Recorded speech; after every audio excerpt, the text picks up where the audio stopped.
Okay, so now that we know the two different types of relationships, the warm and the cold, what are some of the things that you can do to be proactive inside of those relationships to help spur those along and to help generate more work for yourself? Well, let's start with the warm stuff. This is the easy ones.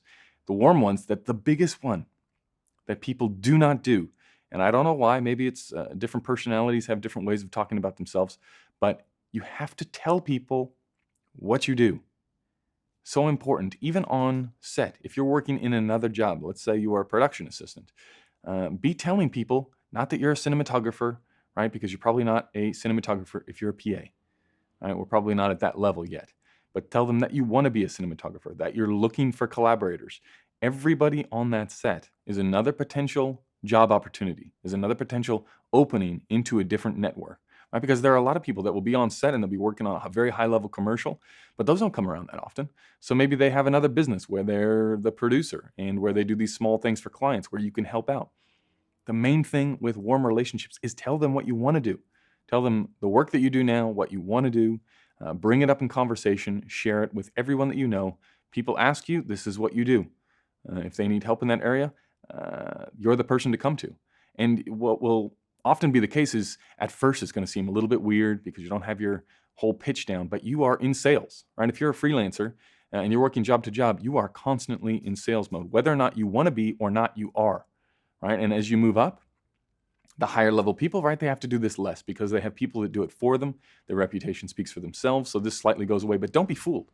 They're still doing it. Even if you're not doing it, you're doing it. You're selling some idea of the way that you work, some idea of what you can expect from yourself. Some idea is being transferred from the actions that you are taking. You might as well put your best foot forward. Now, when you're starting out and you don't have the reel, you don't have the work, you have to kill them with energy, right? You got to kill them with enthusiasm. What do you have that other people don't? Either you've got spare time, you've got enthusiasm, you've got something that you can bring to the table that other people cannot, because the people who are established are busy working on other projects. They're probably not doing free music videos. They're probably not doing free client things. This is how you build up a relationship, and this is how you build with people. Just be constantly telling people, and the more you do it, the better that you're going to get at it. Now, you don't want to be a douchebag about it, right? You don't want to be a D-bag about it. You have to understand social settings, social norms, and you don't want to go over the top and be that person, because it comes back to the idea that I've talked about a few times now, which is being a problem solver, not being a dickhead. And there's a gigantic difference between someone that is just talking about themselves all the time and pitching themselves all the time versus someone who is forming actual relationships.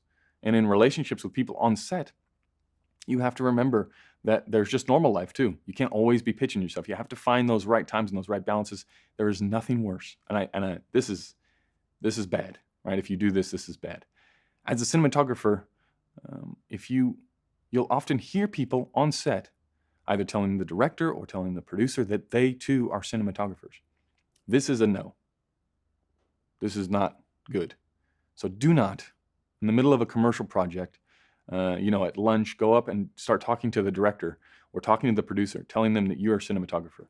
That's just not the professional etiquette of that is not good. So don't do it. Just find time, speak to other people. If you want to have a chat with that director or you want to have a chat with that producer, do so off that job. It's just not respectful to do to the cinematographer because you're basically trying to take their business. So not a great look to have, and you probably won't be asked back if that's the case. Then on the cold relationship side of things, we talked a lot about this in the previous module, so I won't go into great detail here, but being proactive there is just up to date, keeping consistent, being ruthless with your images, maintaining a updated and current reel, always be swapping them out. And then the other thing is establishing relationships in a cold environment it's easier because there's no face-to-face. You don't feel quite as salesy. But people do this wrong all the time, right? Instagram is a phenomenal place to interact with other filmmakers that are not in your immediate circle. It's very easy to reach out, but just like you wouldn't start a relationship with a director or a producer in person by just going up to them and saying, I'm a cinematographer, let's work together. You'd build up a rapport first. You'd show interest in common activities. You would show appreciation for something that they'd done before. Why do you want to work with that person? Do you actually like the stuff that they're doing, or do you think that's just going to level you up faster? If you actually like what they're doing, start to build a relationship slowly over time. Comment on a few of their things, tell them how much you like this or that or whatever it is, and build up a relationship that way. Just don't lead with, hey, I'm a cinematographer, I really want to work together. that gives you no advantage over every other person.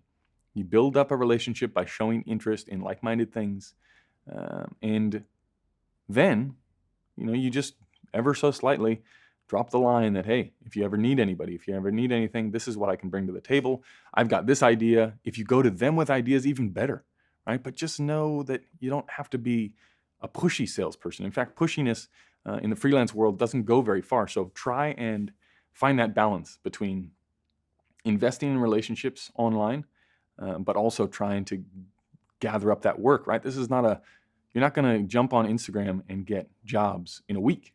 It could take 12 months. It could take 24 months. It's a long process. And this cold relationship process is long, right? Because there's a lot of things, a lot of steps that you got to get through. You got to get through that first contact.